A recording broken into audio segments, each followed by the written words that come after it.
Video like जरूर कर लीजिए और ऐसे वीडियो लगातार फ्री में पाने के लिए चैनल को तुरंत सब्सक्राइब कर लीजिए और बेल आइकन को जरूर टैप कर लीजिए ताकि आगे भी सारे वीडियो आपको मिलते रहे। यूट्यूब में फॉलो करते हैं तो प्लीज ये वाला फ्री टेलीग्राम चैनल जरूर ज्वाइन कर लीजिएगा। सारे नोटिफिकेशन सारे अपडेट यहीं पे आते हैं, ध्यान रखिए। नमस्कार दोस्तों, स्वागत है आपका स्टडी फॉर एग्जाम्स में। दोस्तों, इस वीडियो में लोग 9 मई 2026 का टॉप 20 करंट अफेयर देखेंगे और यह वीडियो आपके आगामी exam UP triple SC lower PCS, SC RRO, UP PCS सहित आगामी जितने भी एग्जाम है आपके, उन सभी के लिए बहुत ज़्यादा महत्वपूर्ण है। तो आइए वीडियो शुरू करते हैं और देखते हैं आज का पहला प्रश्न। हम लोग आज का जो पहला प्रश्न है, 27 जुलाई से 2 अगस्त 2026 तक 22वीं राष्ट्रमंडल टेबल टेनिस चैंपियनशिप का आयोजन कहाँ किया जाएगा? तो यह आयोजन नई दिल्ली में किया जाएगा। नई दिल्ली में 27 जुलाई से 2 अगस्त तक 22वीं राष्ट्रमंडल टेबल टेनिस चैंपियनशिप आयोजित की जाएगी। इसका ए ऑप्शन सही है।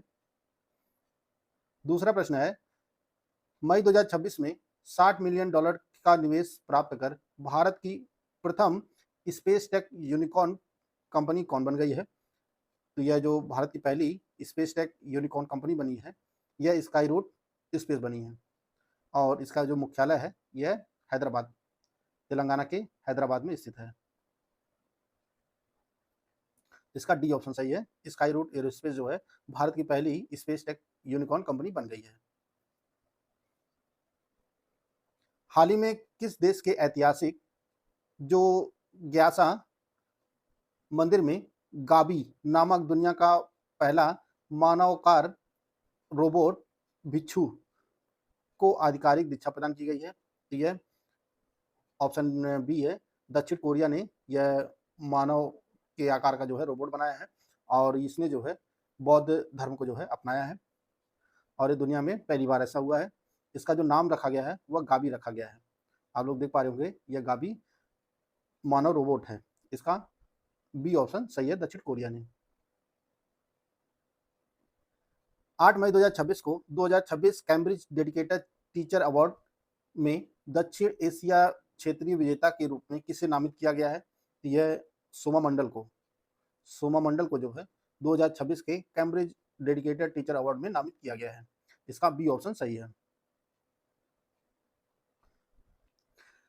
हाल ही में भारत सरकार ने देश के नए चीफ ऑफ डिफेंस सीडीएस के रूप में किसे नियुक्त किया है? तो यह लेफ्टिनेंट जनरल एनएस राजा सुब्रामणी को जो है नियुक्त किया गया है और वर्तमान में जो सीडीएस है वह जनरल अनिल चौहान है और इनका कार्यकाल जो है वह 30 मई को समाप्त हो रहा है, 30 मई को, और उन्हीं का यह स्थान लेंगे लेफ्टिनेंट जनरल एनएस राजा सुब्रामणी।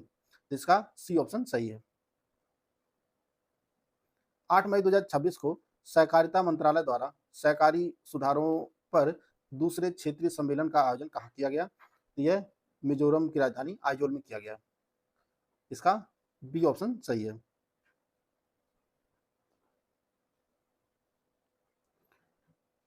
हाल ही में भारतीय मानक ब्यूरो बीआईएस द्वारा आईएसओ की अंतरिक्ष प्रणाली और संचालन की 35वीं बैठक का आयोजन कहाँ किया गया? तो इसका आयोजन जो है नई दिल्ली में किया गया।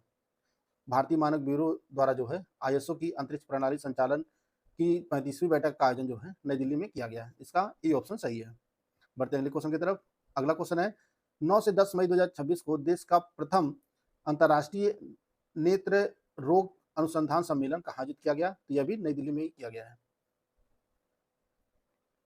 7 मई 2026 को डीआरडीओ और भारतीय वायुसेना द्वारा परीक्षण किया गया तारा मुख्य रूप से क्या है? तो यह मॉड्यूलर रेंज एक्सटेंशन किट है। स्वदेशी रूप से जो है यह ग्लाइडर हथियार है जिसका परीक्षण जो है उड़ीसा के तट पर जो है किया गया है भारतीय सेना और डीआरडीओ के द्वारा, और यह जो है ग्लाइडर वेपन सिस्टम तारा है जिसका 7 मई को परीक्षण किया गया है। इसका बी ऑप्शन सही है, यह ग्लाइड हथियार है। 8 मई 2026 को CSIR भारतीय पेट्रोलियम संस्थान द्वारा राष्ट्रीय बौद्धिक संपदा महोत्सव कहाँ आयोजित किया गया? तो यह देहरादून में। जो CSIR भारतीय पेट्रोलियम संस्थान है यह देहरादून में है। यहीं पर जो है राष्ट्रीय बौद्धिक संपदा महोत्सव जो है आयोजित किया गया है। इसका बी ऑप्शन सही है। 7 मई 2026 को प्रारंभ हुए ऑपरेशन सिंदूर का मुख्य उद्देश्य क्या था? तो इसका जो उद्देश्य था वह पाकिस्तान स्थित जो आतंकी ठिकाने हैं उनको जो है पूर्णतः नष्ट करने के लिए भारत सरकार ने 7 मई 2025 को ऑपरेशन सिंदूर लॉन्च किया था।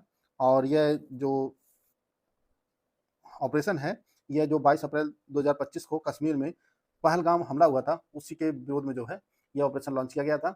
और इसको जो है 1 साल पूरा हो गया है, 1 साल पूरा हो गया है इस ऑपरेशन को। और यह 7 मई 2025 को लॉन्च किया गया था। यह डेट आप लोग याद रखिएगा, क्योंकि यह डेट जो है बहुत इंपॉर्टेंट है। आगे बढ़ने से पहले मैं आपको बताना चाहता हूं कि उत्तराखंड ARO प्री 2026 के लिए स्टडी फॉर सिविल सर्विसेज के ऐप पर complete study material and smart board recorded का क्लासेस का बैच लॉन्च किया गया है। इसमें आपको 150 नंबर की पूरी तैयारी कराई जाएगी। इसमें आपको एग्जाम ओरिएंटेड सिलेक्शन मटेरियल दिया जाएगा, कंप्लीट 50 क्लासेस के नोट्स दिए जाएंगे, स्मार्ट बोर्ड पर रिकॉर्डेड क्लासेस दी जाएंगी, जिसका आपको अनलिमिटेड एक्सेस होगा, आप चाहे जितनी बार देख सकते हैं। और इसकी जो वैलिडिटी होगी वह एग्जाम तक होगी। यह बैच दोनों भाषाओं में उपलब्ध है। करना क्या, आपको स्टडी फॉर सिविल सर्विसेज का ऐप इंस्टॉल करना है और उसमें कूपन कोड यूज करना है ज्ञान सर कूपन कोड यूज करेंगे तो इस बैच पर आपको 20% का डिस्काउंट मिल जाएगा और इसकी जो फीस हो जाएगी वह मात्र 999 रुपये हो जाएगी। बैच से जुड़कर आप अपनी तैयारी को बेहतर कर सकते हैं। उत्तर प्रदेश को फल निर्यात का हब बनाने हेतु फ्रूट होराइजन 2026 का आयोजन हाल ही में कहाँ किया गया है, तो यह लखनऊ में किया गया है। मई 2026 में आयोजन किया गया है और इसका आयोजन जो है लखनऊ में किया गया, फ्रूट होराइजन 2026। और इसमें केंद्रीय कृषि मंत्री शिवराज सिंह चौहान ने भी जो है इसमें भाग लिया था। इसका ये ऑप्शन सही है। हाल ही में मातृ एवं शिशु स्वास्थ्य देखभाल को सुदृढ़ करने हेतु जननी पोर्टल किस मंत्रालय के द्वारा लॉन्च किया गया है, यह केंद्रीय स्वास्थ्य एवं परिवार कल्याण मंत्रालय के द्वारा लॉन्च किया गया है। इसका डी ऑप्शन सही है।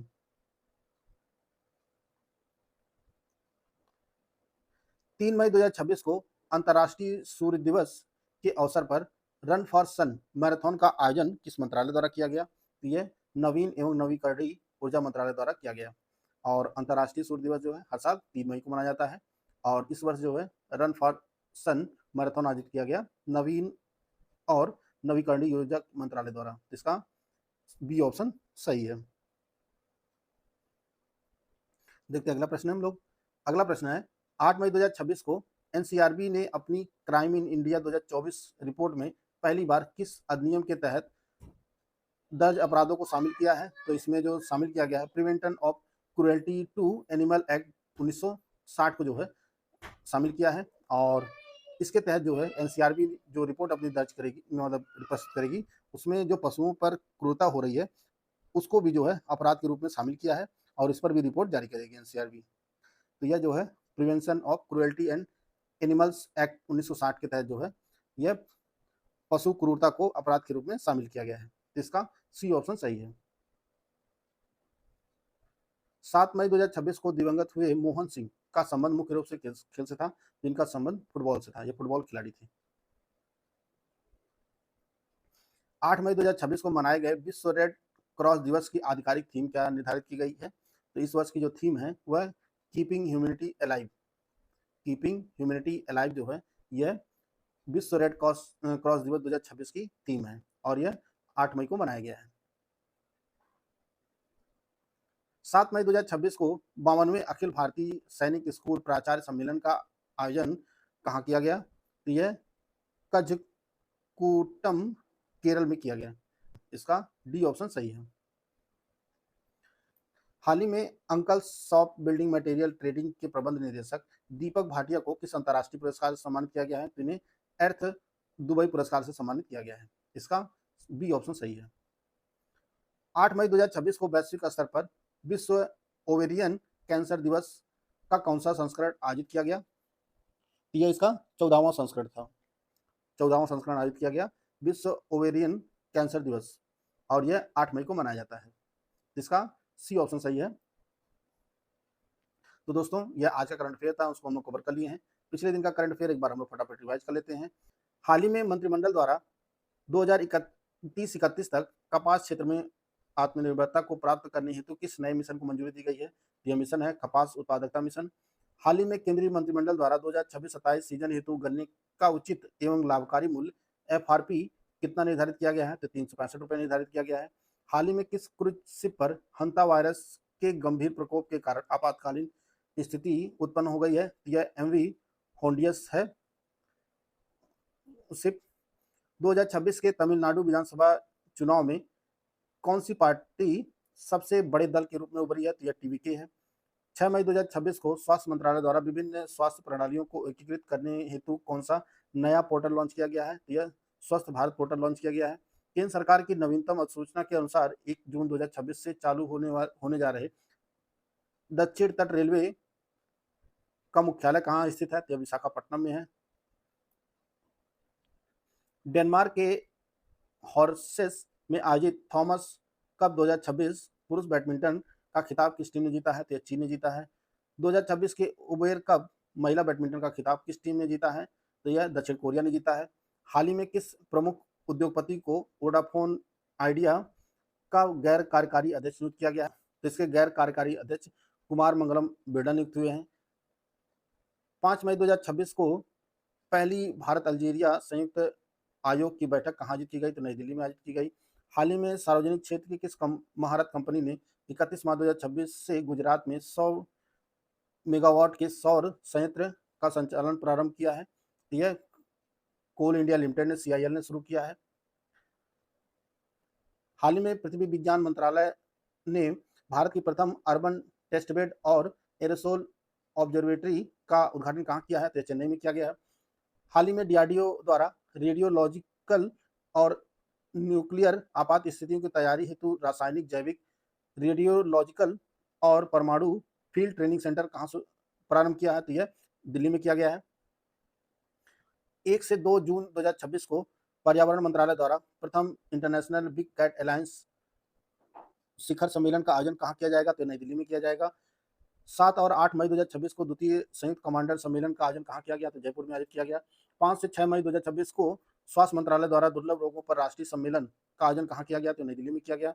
विश्व स्तर पर विश्व अस्थमा दिवस सामान्यतः प्रतिवर्ष किस दिन आयोजित किया जाता है? यह मई के प्रथम मंगलवार को आयोजित किया जाता है, मई माह के। हाल ही में भारत की प्रमुख जैव प्रौद्योगिकी कंपनी बायोकॉन की संस्थापक किरण मजूमदार ने किसे अपना उत्तराधिकारी नामित किया है? तो यह क्लेयर मजूमदार बनी है। हाल ही में किस अंतर्राष्ट्रीय संस्था ने भूटान की 1125 मेगावाट दोरजीलुंग जल विद्युत परियोजना हेतु $515 मिलियन का ऋण स्वीकृत किया है? तो यह विश्व बैंक ने स्वीकृत किया है, $515 बिलियन का ऋण।